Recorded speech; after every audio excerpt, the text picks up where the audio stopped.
Welcome to Lawgical, the first regular podcast navigating the latest legal updates here in the UAE. I'm Tim Elliott and I'm here with Ludmila Yamalova as ever. She's the managing partner of the Dubai-based real estate firm Yamalova and Plewka. Ludmila, always good to see you. Great to be speaking with you here, Tim, in real time. So this is a big deal actually, because if you've ever been around anybody associated with Dubai, real estate comes up because that's what we all talk about.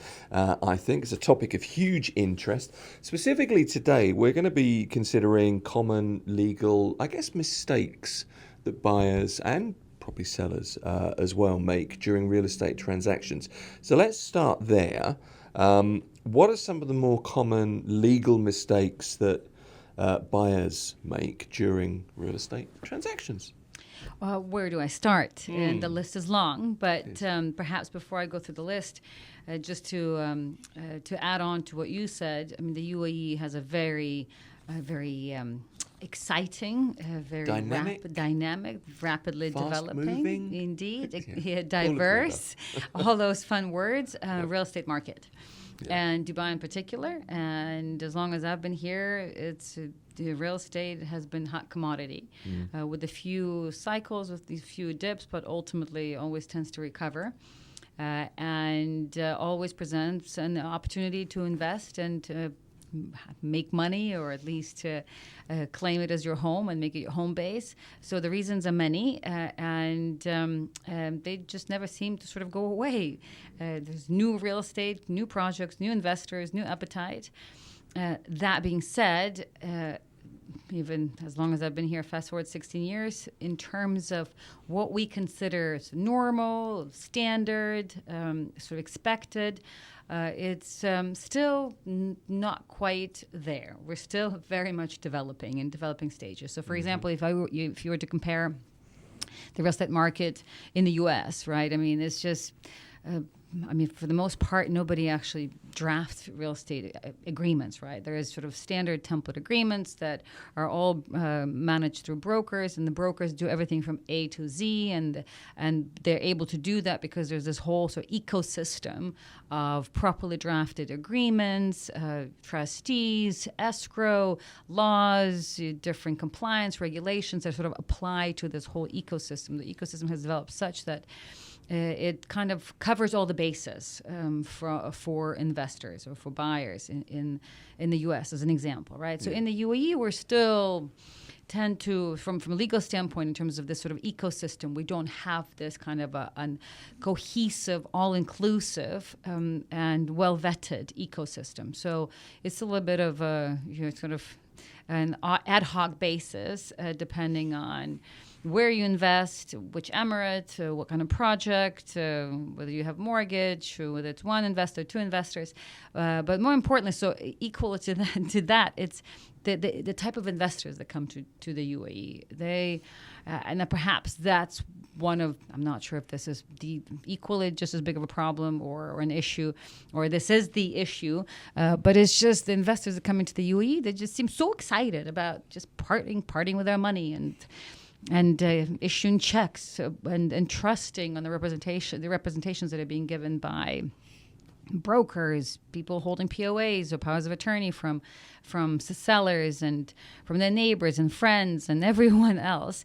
That to me, still to this day, 16 years later, is still perhaps the most peculiar aspect of the real estate market in Dubai and the UAE, is just how gullible maybe investors are, how in some ways naive maybe, some excited, that they don't really do the basic due diligence. And perhaps that is my number one issue, that I'd say that the reason we see the disputes and the cases and then the issues that we see in the real estate market in the UAE in general, but certainly in Dubai, is just a lack of due diligence. And I'm talking about any kind of due diligence, the basic due diligence. So from the buyer's perspective, and so the buyers, they really fail to vet the property in advance and properly with the seller.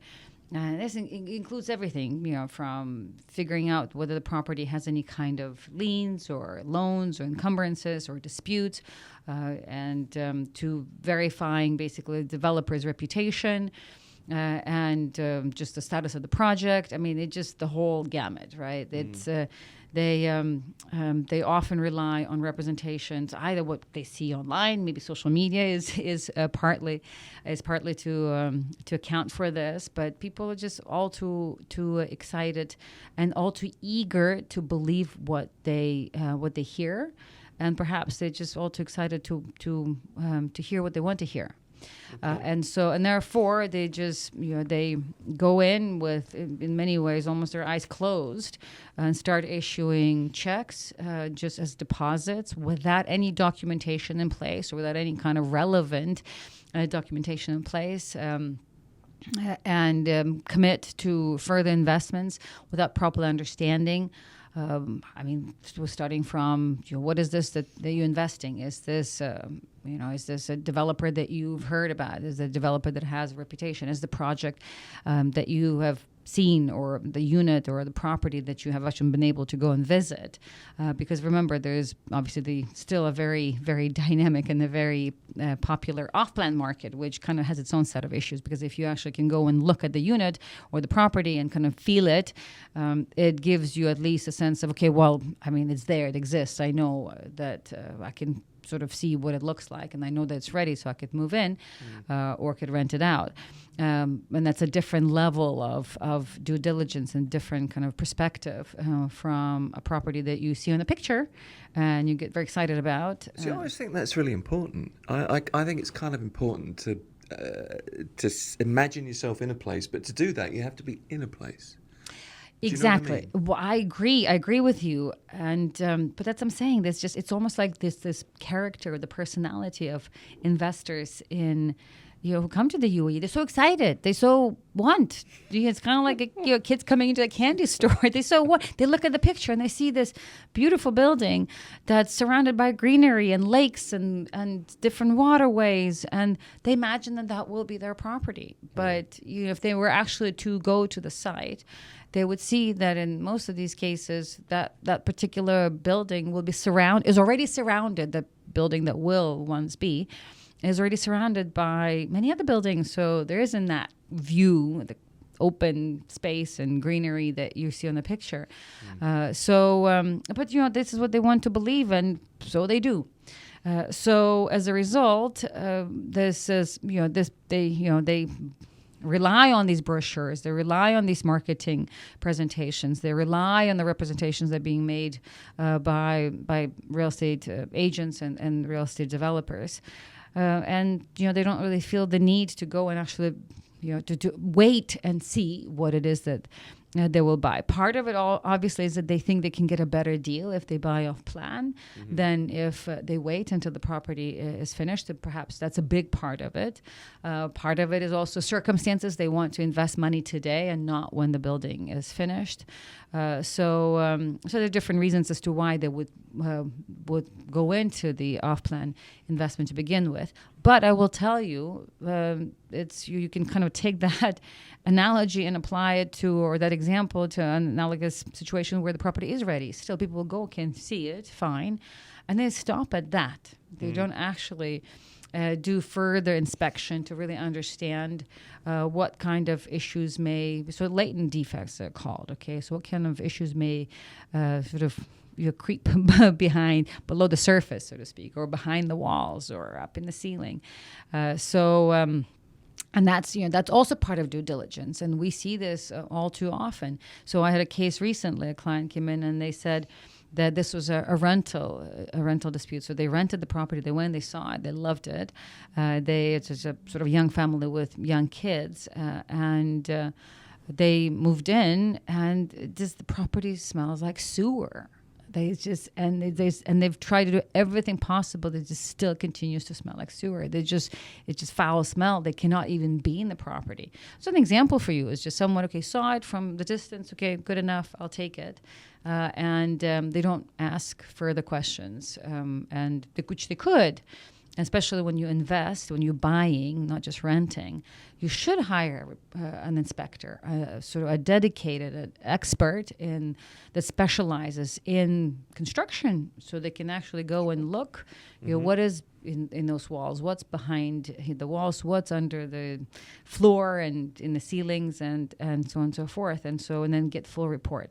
So that's also part of due diligence that investors all too often fail to to do, and you wonder, okay, is it because it's the cost? But the cost is just pales in comparison. These reports cost maybe 5,000 dirhams, 10,000 dirhams, 15,000 dirhams. But we're talking about investments that are over millions of dirhams, and still they just they somehow it's not part of our culture. So that's kind of obviously a lack of due diligence. Also, just another issue is just this appetite for I want to believe, and I want to invest now, and believe that if you don't do it now, you will lose the deal. So it's this like rushing into the transactions. They rush to sign incomplete documents. They rush to issue checks.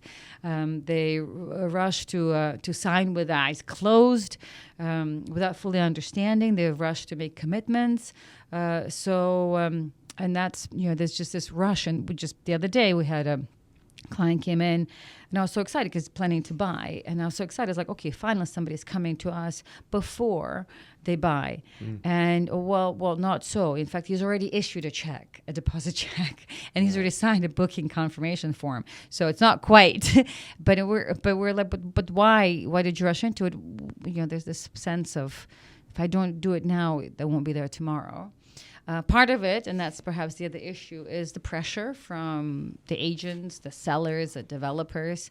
And this we see on a regular basis. So often we've got clients coming in and say, but I have to sign this today because today, but I have to give check today, and I have to sign this. And the thing is, the signature is to a blank document often, that you don't even have the full sales and purchase agreement.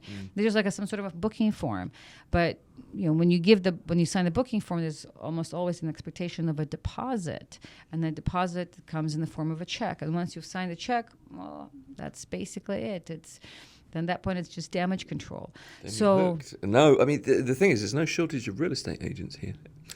No, and to this day, we're looking for those quality agents that we can safely recommend to our clients. Good luck. So yes, indeed. And the thing is, often, most cases, you don't know when you refer your client to a real estate agent, because these agents tend to be, again, that's part of the overall real estate market here, perhaps it's still developing, is that they tend to specialize only in one area. So, but even though, like, if you know somebody, and I do know some quality agents, but they specialize in particular areas. So if I have a client and I refer the client to them, they won't be able to help them because they only specialize in this area, and the client may actually want to either invest in a different area, or he may want to learn what other areas there are. And so they're being referred to somebody else. So even if I refer someone to an agent, I don't really know who ultimately will represent them. One, and two, at the end of the day, you don't even really know like which one of the agent or agents represented the parties in a particular transaction, because it's a little opaque, like you said, because there's so many agents here. It's a little opaque. It's almost never just one agent. There's an agent, and that actually maybe he's associated with the agency, the real estate brokerage, but it's actually not his investment. So it's like then the seller was some friend or some investor or some client of somebody else who is not associated with this agency. There's a whole sort of web of agents. So there's a lot of this kind of pressure from the agent. Then there's often it's not uncommon for buyers to basically hand over their personal documents to all too eagerly to the other side without, or like in checks being one example, without having some sort of reciprocity. So in many cases, we see the buyers, they sent and their Emirates ID and their passport and their bank statements and everything, while they don't even have a copy of the title deed, let alone the name of the seller. So there's a lot of that kind of sharing of information with people that may not even be either registered agents or They may not be ultimately the agent that communicates the other side. So there's quite a bit of that. And then, another issue, and there's, again, as I said, the list is long, but these are just some high level. And then there's a lot of buyers who just kind of want to do everything, do it yourself. Your DIY, so to speak. And they handle their own legal documents, they do their own property inspections.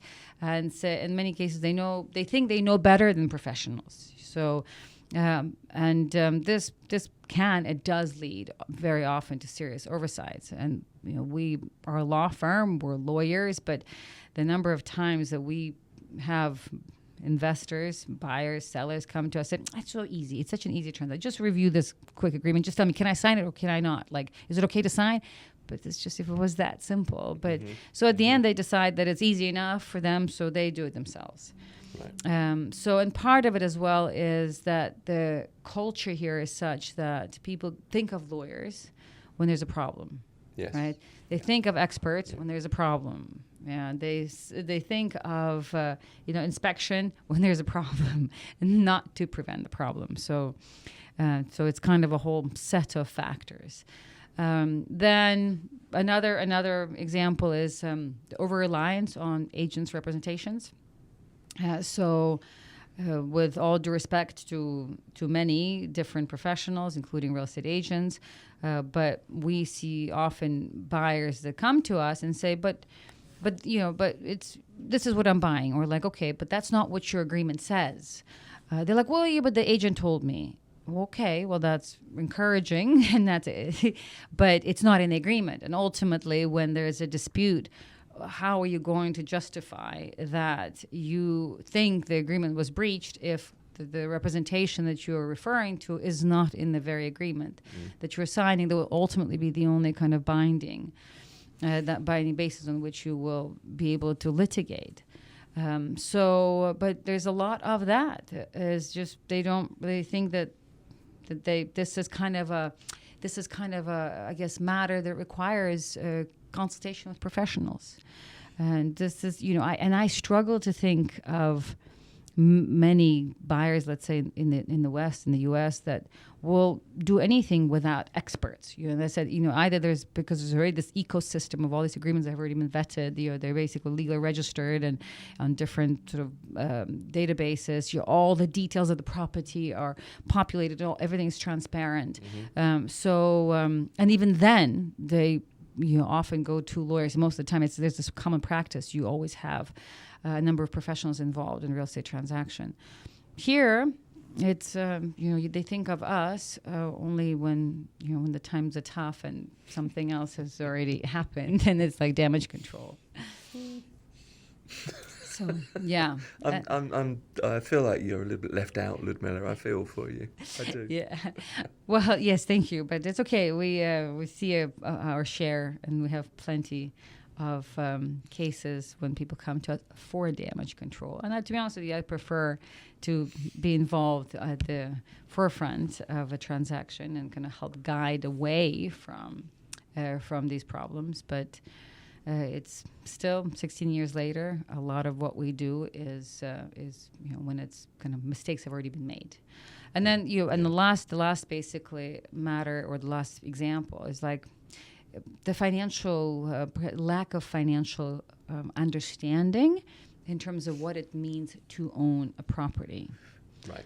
Okay. So they will look at the price, okay, but then obviously that price includes there's the registration fees, the land department, which is 4%. There is the real estate brokerage fees, okay, but that's at the outset, and then there's the mortgage. So what's the mortgage obligation on a monthly basis? What's the association or the jointly owned property association? The service fees. Yeah. So what does it cost every month for the utilities to actually own the property? So your DWA bill, that's the water and electricity, your district cooling, which is AC. So they make commitments without really understanding fully. So are we able to even get a mortgage or not, starting from that? How am I supposed to pay for all these different registration and agents fees at the outset? It's too much for me, and then the bank does not necessarily want to loan that money.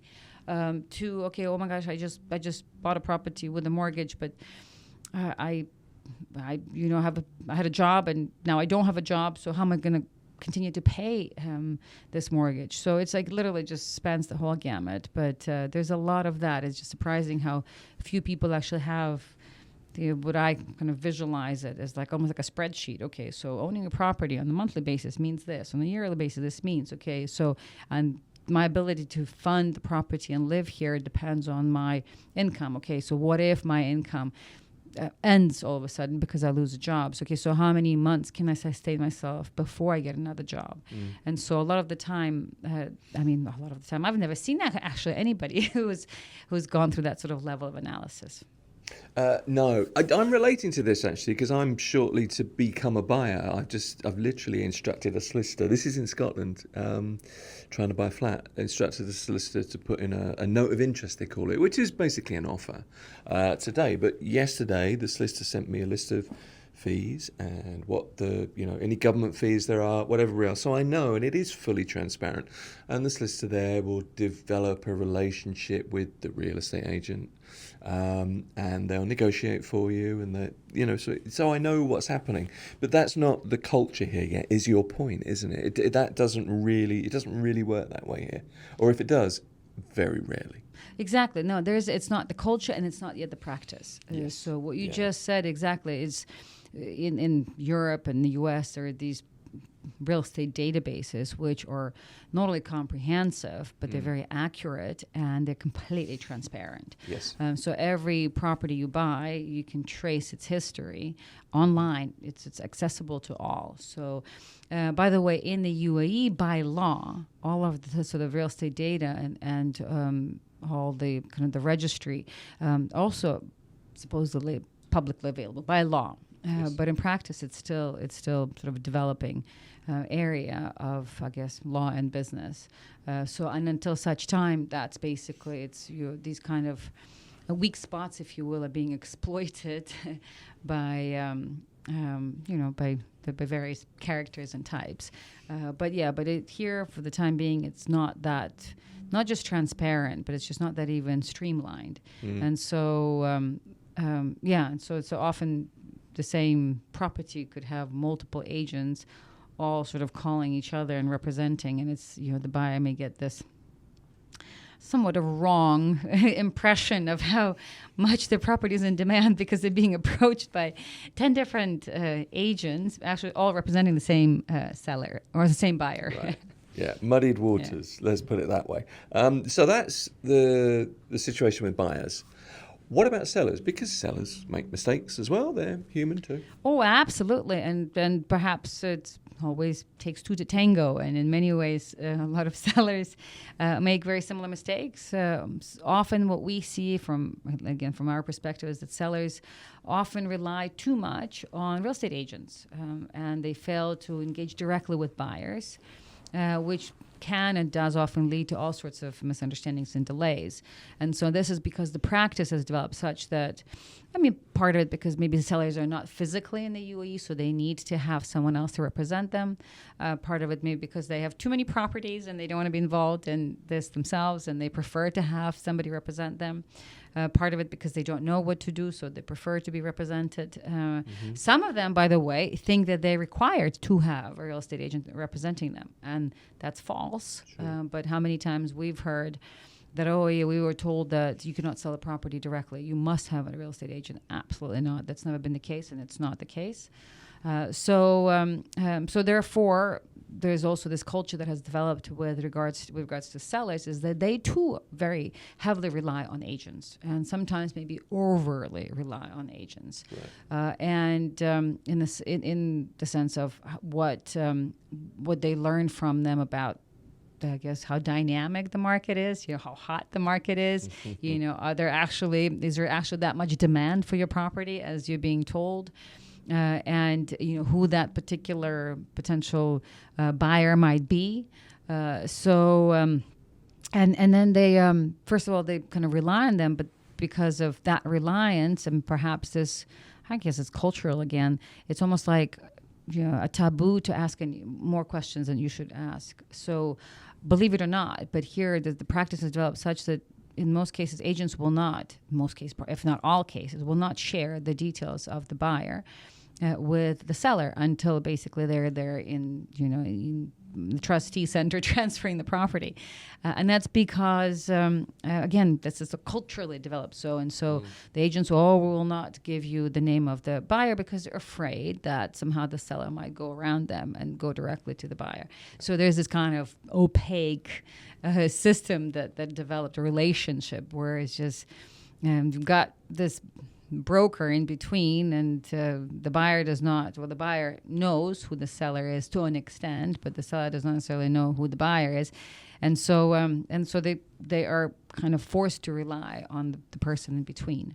And as I mentioned earlier, in many cases, this person in between is not one but many. So that's one issue, but as I said, legally, that doesn't have to be that way. There are no laws that require for sellers to go through an agent. There's no law that prohibits for either real estate agents or for sellers to know the details of the buyer. So the situation is simply, let's just put this out there, you don't need to have a real estate agent, but if you have a good real estate agent and you're happy, it's good to have somebody that understands the process. Of course, because real estate agents are they're professionals. They provide a service just like we. Lawyers provide services, accountants provide a service, consultants provide a service. Same with the real estate agents. I mean, there's tremendous value in having a real estate agent. It's just that, right now, I guess the real estate agency culture is still developing, to put it mildly. And not all real estate agents are created equal. Indeed, that's for sure. So, and so that's why I am all for. In fact, if I could, vote for real estate agency reform. It would be great to have extremely qualified, experienced, and well-trained real estate brokers. Yeah. But by training, I mean also legal training, right? The legal training, financial training, so they can't provide that sort of level of guidance to the buyers or to the sellers that ultimately parties deserve, especially given how much they pay real estate agents. So yes, I think it's definitely a very much needed profession, and it's very helpful if you have the right agent with the right set of skills. Right. So one of the other things about sellers is that often, I guess as one would expect, it's human nature. It's a bit of greed. So they're so excited about trying to seize the highest price, the highest value at the highest peak, so that gives them this sort of false sense of further assurance of wanting, or sense of wanting to rely on representations that they hear.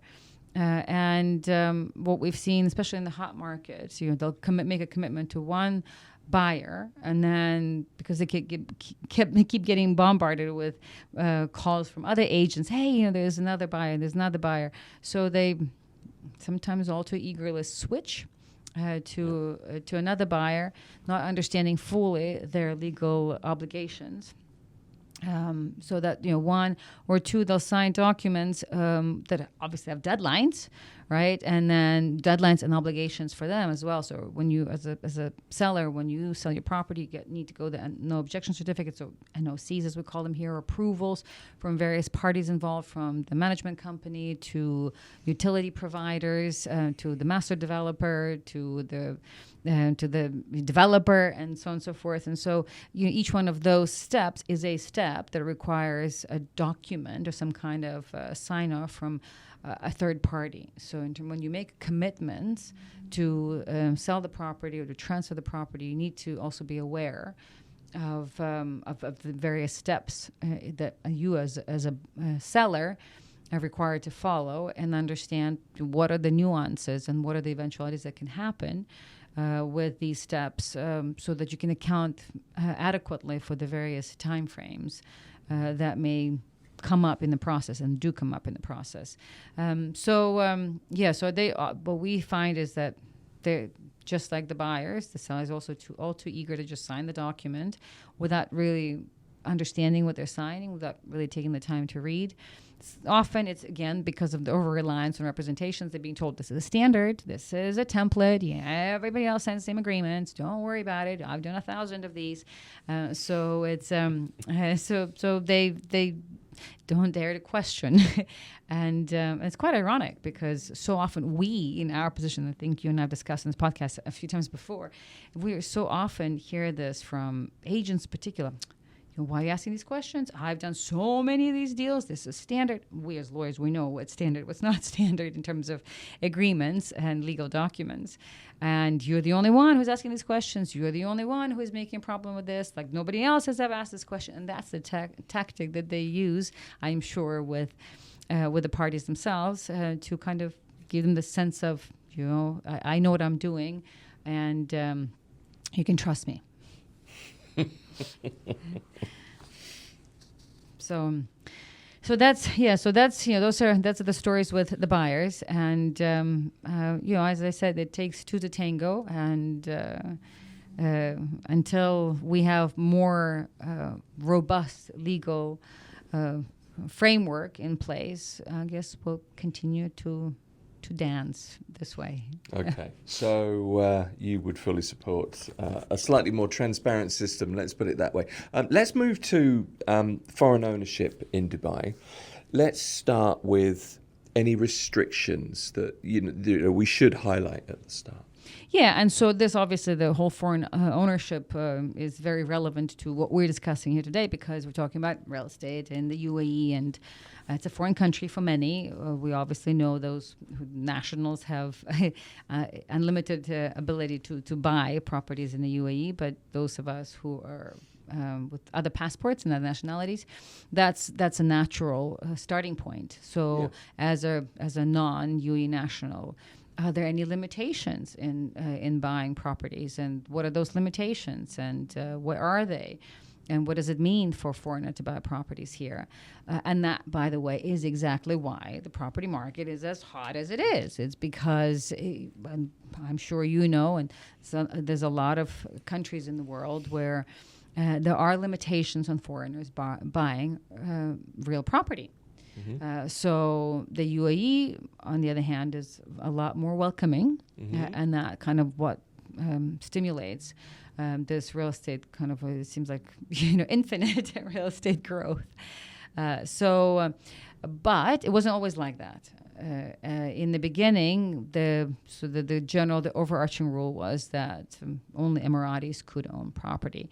And then that was kind of the general rule. And then there was an exception, except certain small areas. And those small areas were called the freehold areas. Yeah. So, and then the freehold areas were then open to foreigners to buy.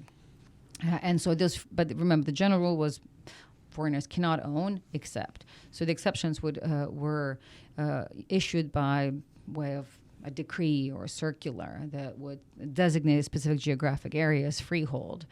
And it would be kind of, so that's sort of create these little seeds of different freehold areas around Dubai in particular.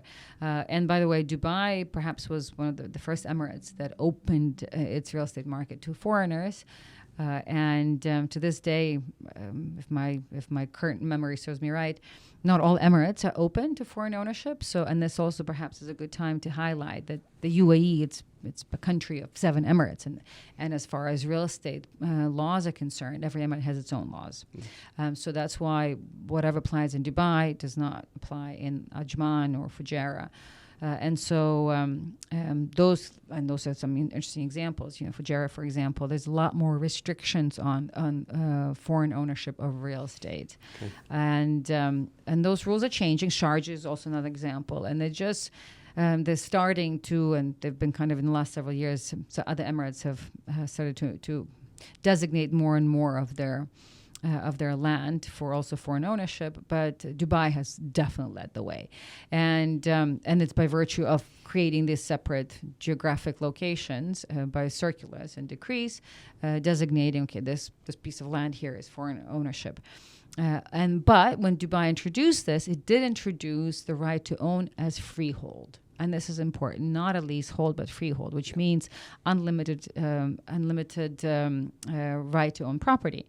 and infinite right to own property as well. So that it's not limited by what you can do with it or by how long you can own it. So this is what's kind of a very high level definition of freehold versus a leasehold. A leasehold is when you buy and there is a term to it. Yes. So, and the term is, let's say, 99 years, which, by the way, was the case in Abu Dhabi. So Abu Dhabi, for a long time, when Dubai was already introducing more and more of these freehold zones, so investments in Abu Dhabi was leasehold based. So it was 99-year lease. Yeah, most people think, okay, well, that's same as freehold because it's 99 years. But it was leasehold. So only in the last few years that Abu Dhabi started redesignating those leaseholds into freeholds. But as things stand right now, so Dubai in particular, it's all primarily all freehold and specific areas. So now the real estate market has developed so much, so now it's less about an exception. It's more about, okay, foreigners can buy everywhere except in the specific areas. Before it was like foreigners cannot buy except in these small areas. Now it's kind of the other way around. And so there are specific areas, those who live in Dubai would know, like along Jumeirah, for example, Old Dubai, which are reserved. They're not freehold, so they are reserved for the UAE nationals only. And there, obviously, foreigners cannot buy, irrespective of how much they try and kind of what sort of legal shenanigans they try to do to make it look like they're buying a property in not a freehold zone. And we've had a lot of those requests. People really like living in that particular villa, and they create all sorts of documents that make it look like they own it, but in legal terms they don't.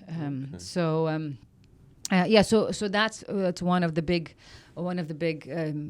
factors that has attracted so much investment and so much money into the UAE is just the right for foreigners to own freehold with no restrictions. And by the way, there are no restrictions in terms of nationalities. It's as is the case in some countries, by the way, but in the UAE there is no restrictions.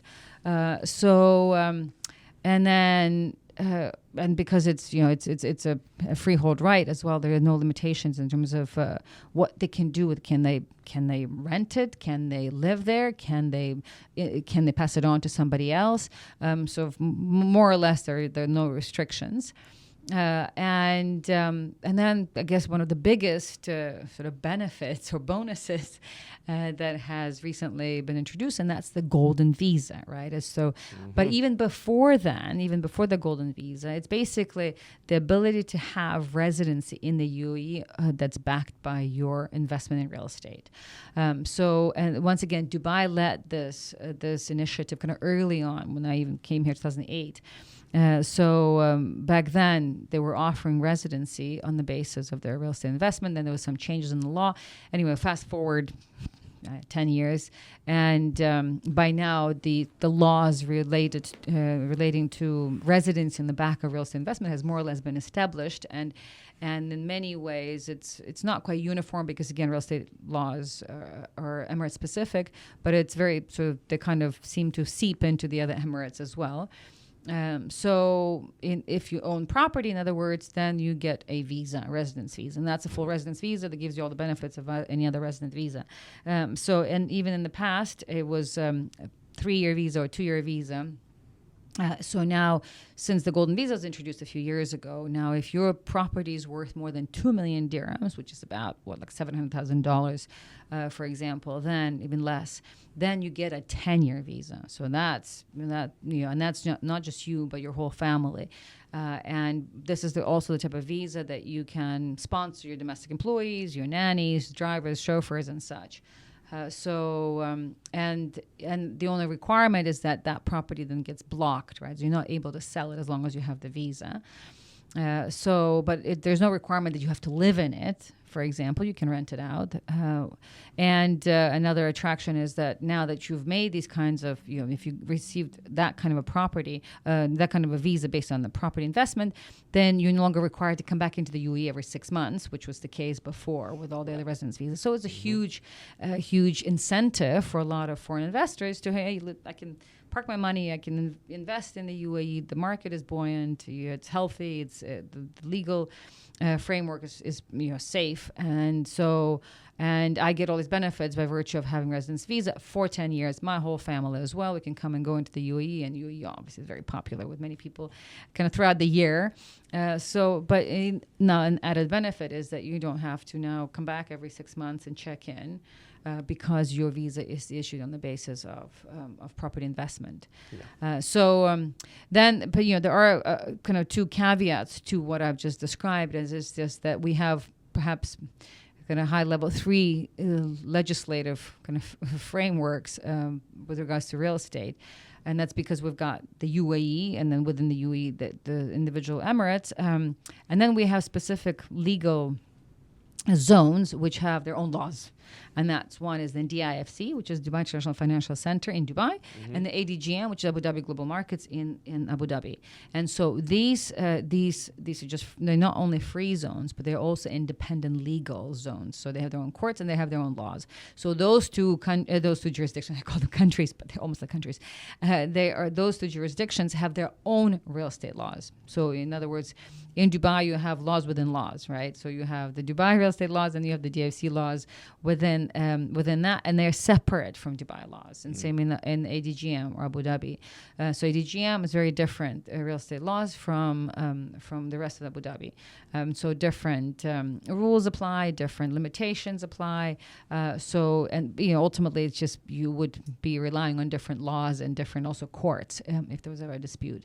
But just as is the case in so many other parts of the UAE, those two, because they're not only free zones, they're also freehold.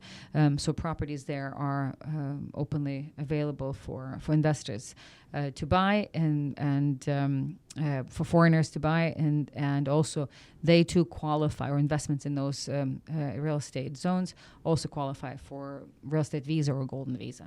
Okay. So, I mean, generally speaking, the UAE is very open. The restrictions are not too restricting, for want of a better phrase. Let's move to something that's really popular. You've mentioned this phrase a couple of times, off-plan, buying properties off a plan.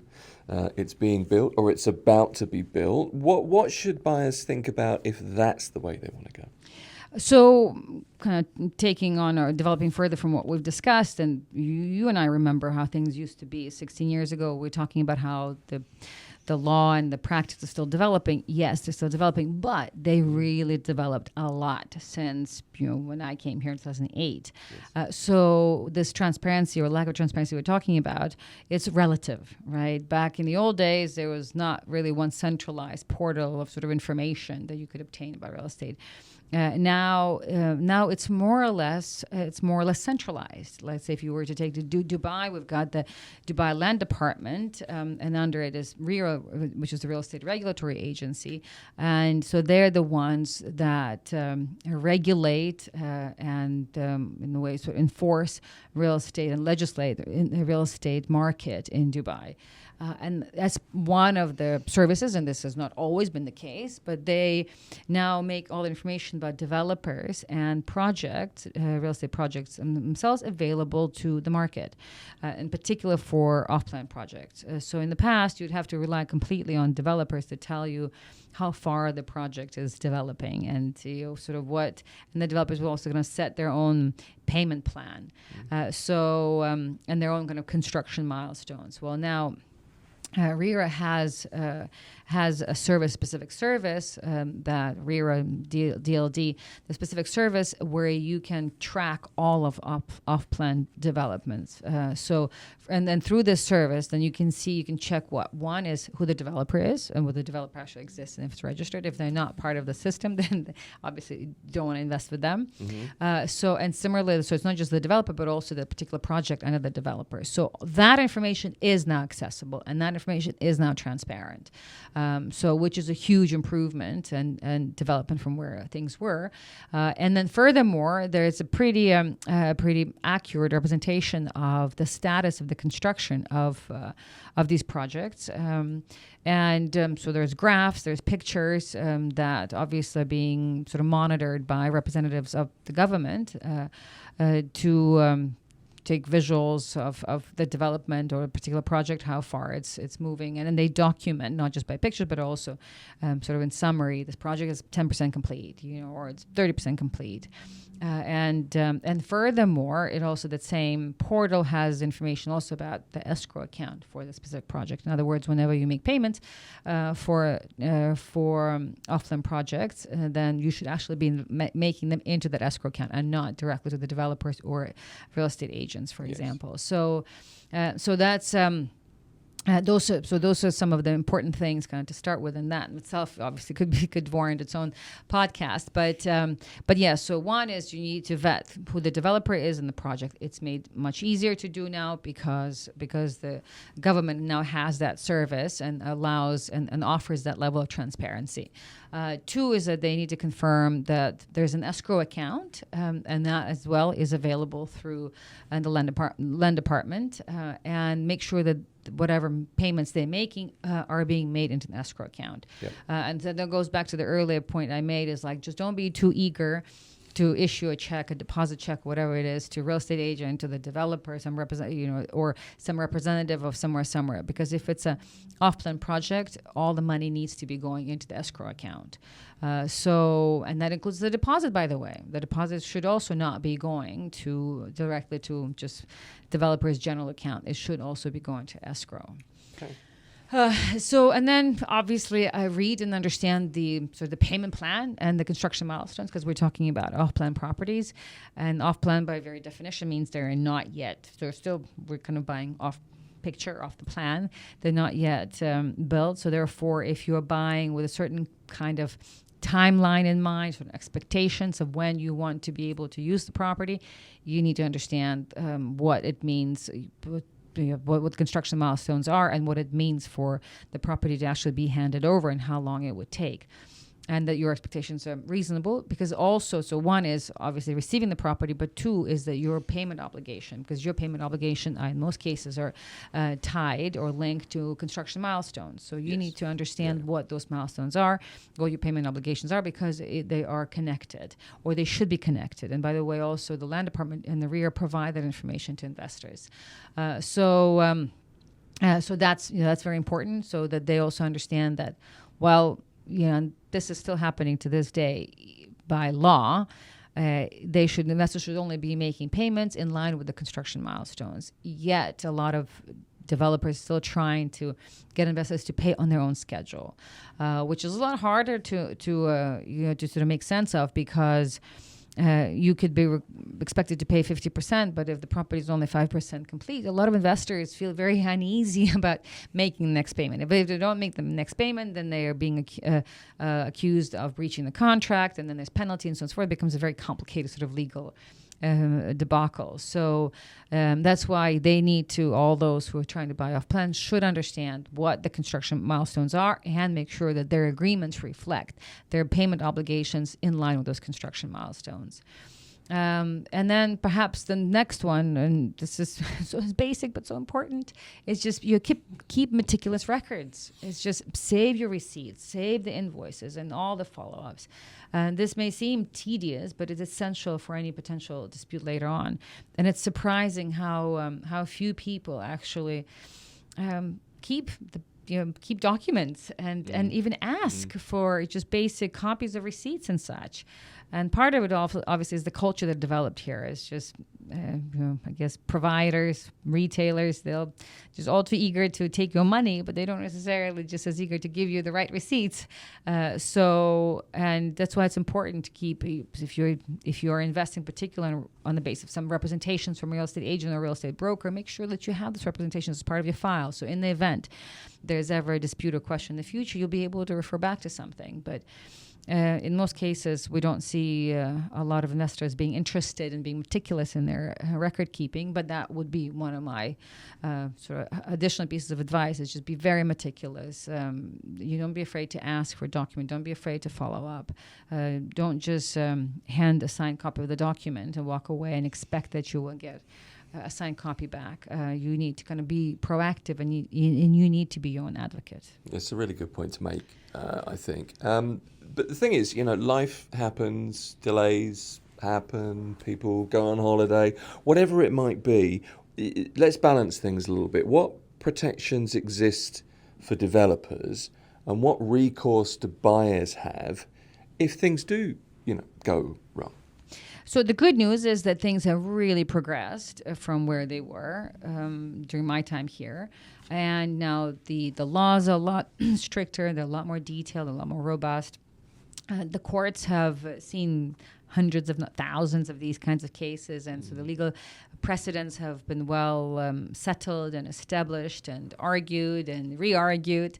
And the whole system of regulating developers in real estate has become a lot more robust and a lot more reliable and and safe in ways. So as we kind of discussed it already, there are systems, there's government tools, government portals, databases where now only those developers who are registered through the right government agencies, and therefore whose data is reflected in these government databases, can sell. So they're the only ones. So whoever will tell you, I'm just obtaining a real estate license and I'm going to develop this and this and that, in legal terms, you should not be investing with them because they are not legally selling yet. So if you're a developer and you want to sell, as a developer, you must be registered with RERA and Land Department. Your project must be developed, and on top of that, that's part of developing a project, all your legal documents, your foundational documents also need to be approved by RERA. And only then you can start marketing and collecting money, right? When you've got this whole, as a developer, this whole legal framework.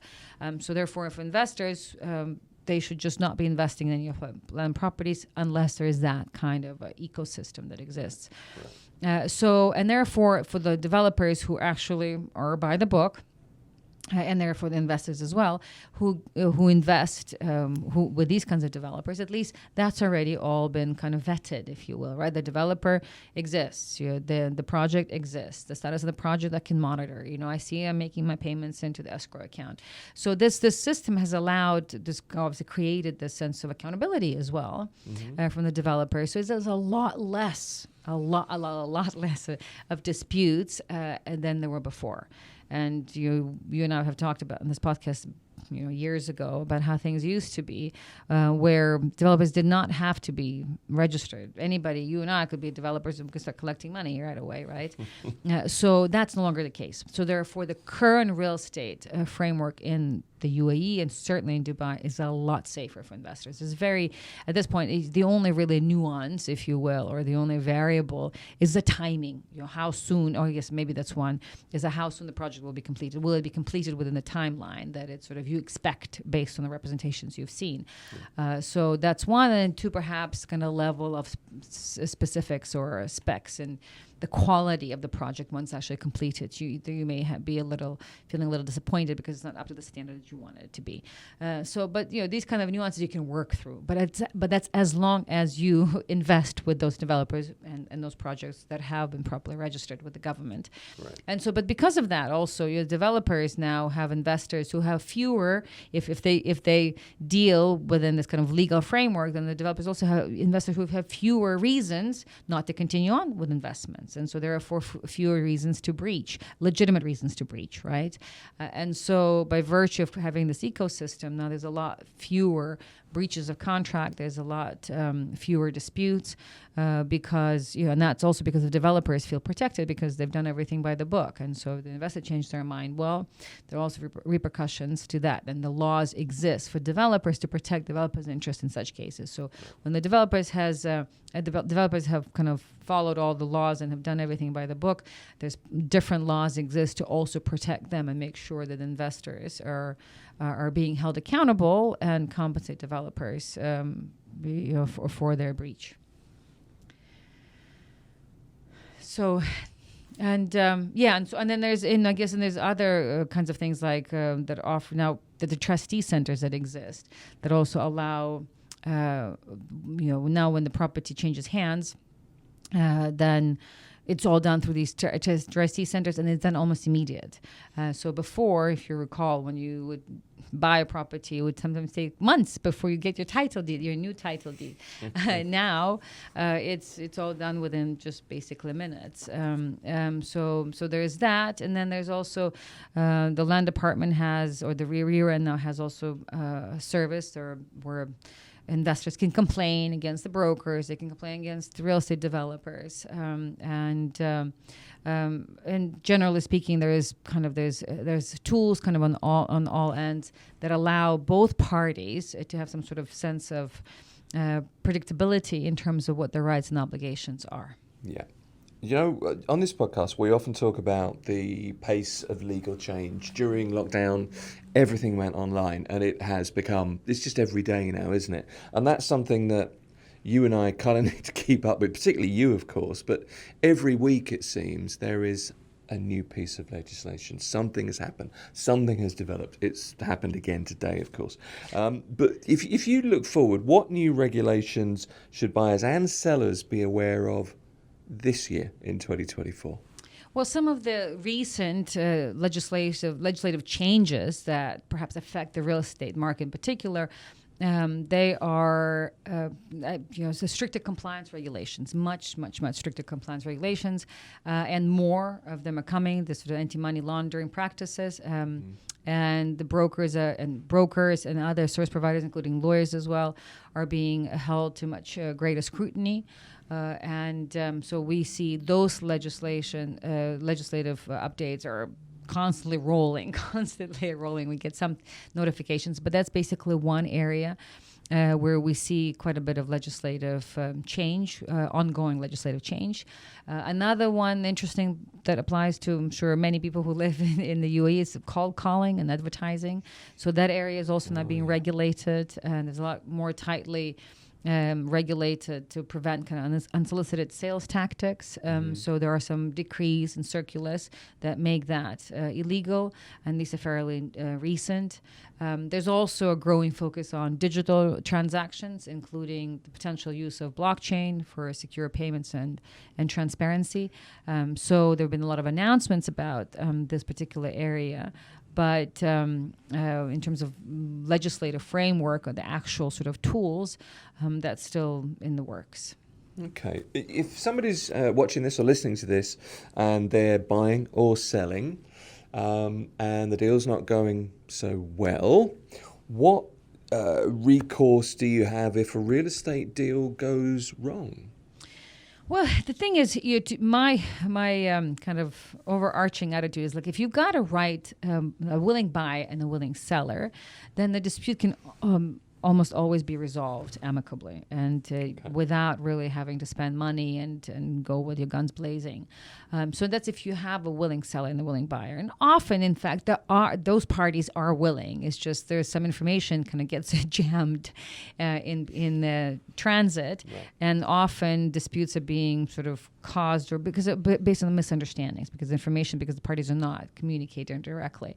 But the good news is that if they had that direct channel of communication, then in most cases there are plenty of ways to resolve issues amicably.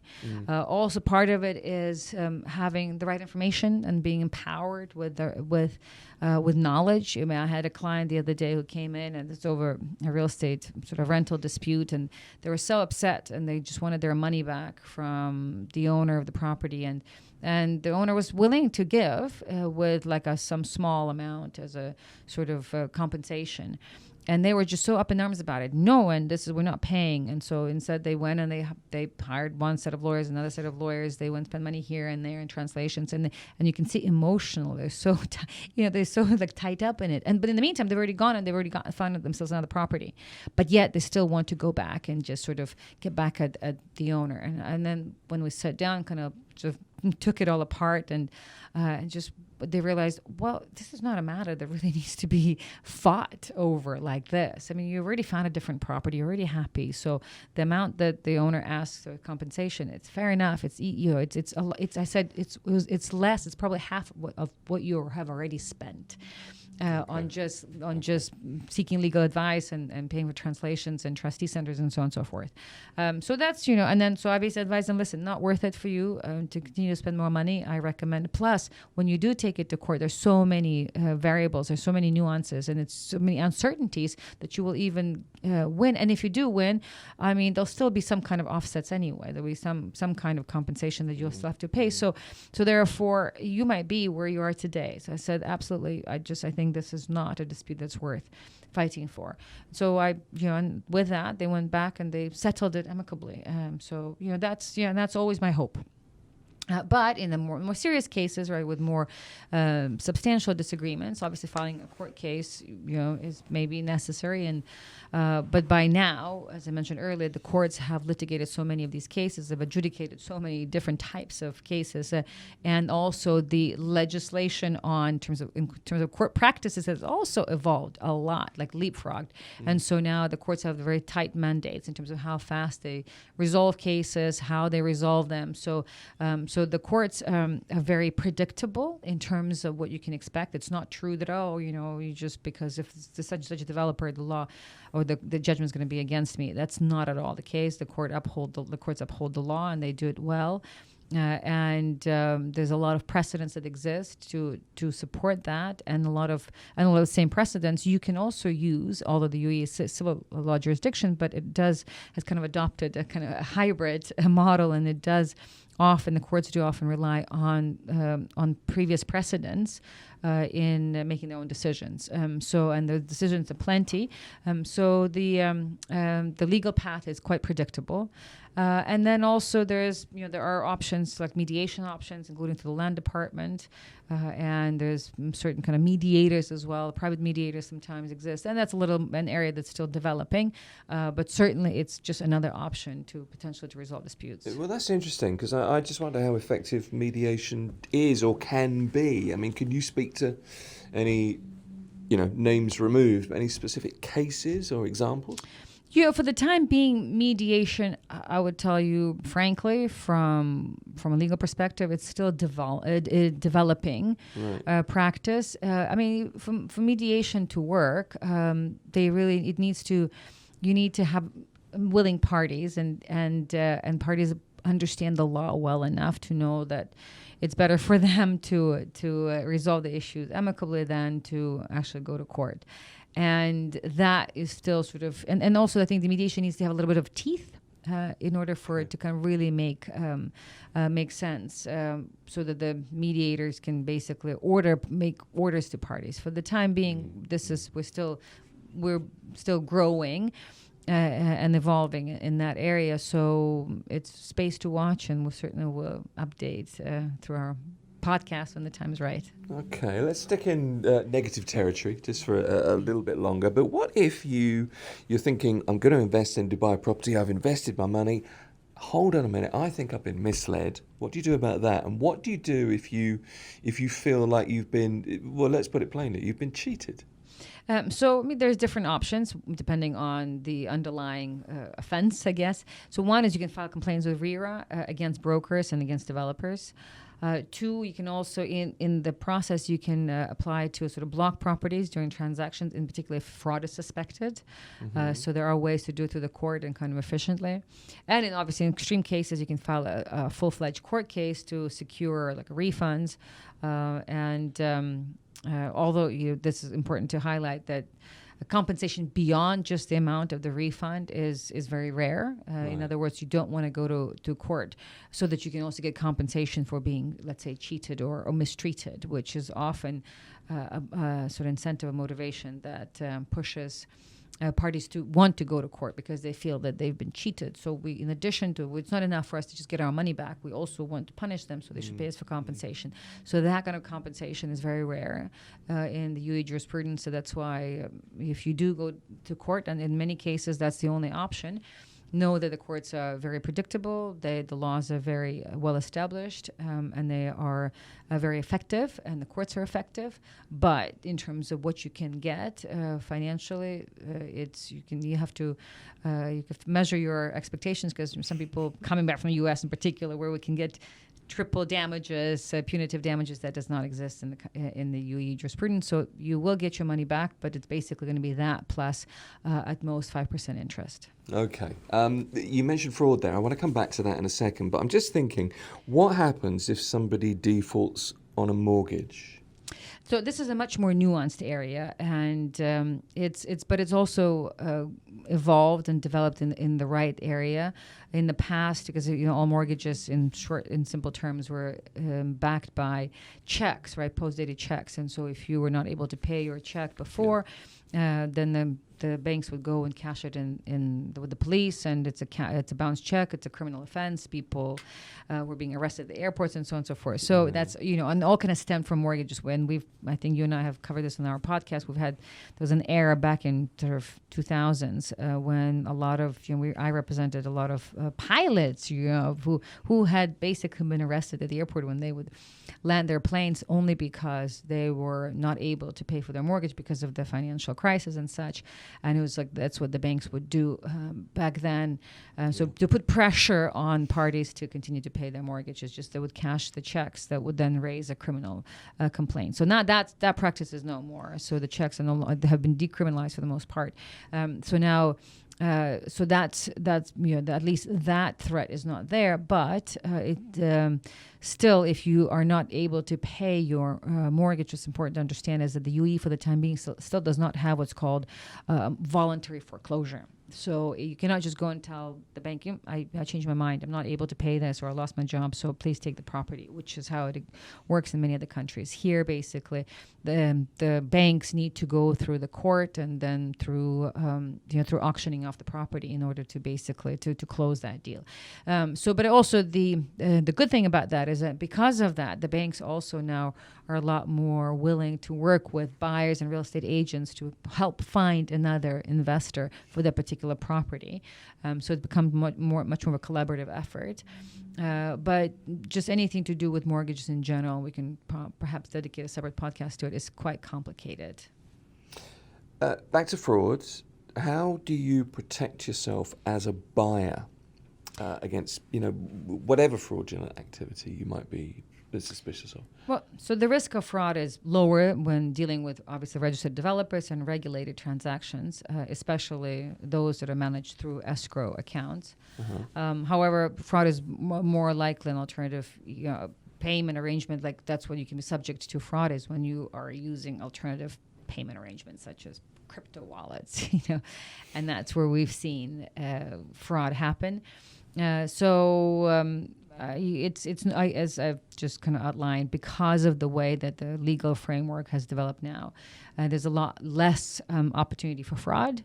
Certainly still exists, but where we have seen it most in the context of real estate is where parties are trying to be creative in the way they fund investments vis-a-vis these sort of alternative payment, like crypto wallets through somebody else and so on and so forth. That's perhaps where we have recently seen more fraud. And this is why also you have these evolving and ever-evolving anti-money laundering and compliance laws that are being introduced. The digitalization is everything, though, isn't it, at the moment? You mentioned crypto there. It makes me wonder how much is, blockchain or digitalization broadly, how much is that impacting real estate law?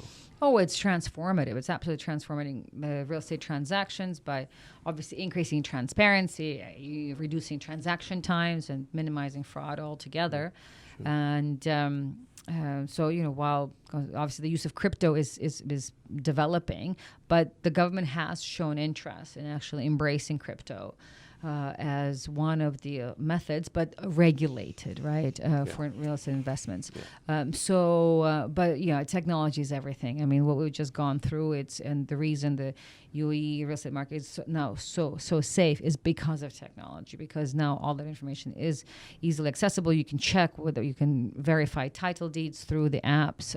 You can access the various government services through various apps. You can register and amend. You can do powers of attorney through online notary. So it's all about technology, and I'm sure it will continue to do so. I've just got a couple more questions. This is seems like a longer podcast than usual, but Broadly speaking, if you're thinking, right, I'm just about to dip my toe in the Dubai real estate market, the UAE real estate market, final thoughts? Well, yes, certainly. So the key takeaways is that the real estate transactions, while potentially rewarding, not without their risks. Whether that you are a buyer or a seller, the most important thing is to be diligent, well informed, and obviously proactive. Don't rush into decisions. Don't rely solely on what you're told by agents or developers or any third parties. And my personal, perhaps somewhat biased advice is, but always seek professional advice, be it legal advice, financial advice, or expert advice.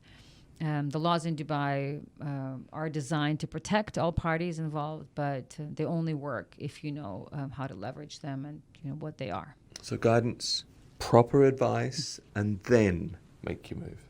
Indeed. Yes. Be informed. All right. Information is power. That is another episode of Lawgical. Common legal mistakes, key legal considerations in real estate transactions. It's a wordy title, but it's so important. It's such an important topic. Thank you for listening and watching, or both, if you're with us on YouTube. Thanks as always to our legal expert. Ludmila Yamalova is the managing partner here at Yamalova and Plewka. And thank you very much. Thank you, Tim, as always. Find us on social media, Instagram, TikTok, LinkedIn, Facebook, YouTube, wherever you find your podcasts as well. There's our website, lylawyers.com. Lots of UAE-centric legal information. All the podcasts are there for free. And if you'd like a legal question answered by either a qualified UAE experienced legal professional or maybe in another episode of Lawgical by Ludmila, just head to lylawyers.com and click Contact.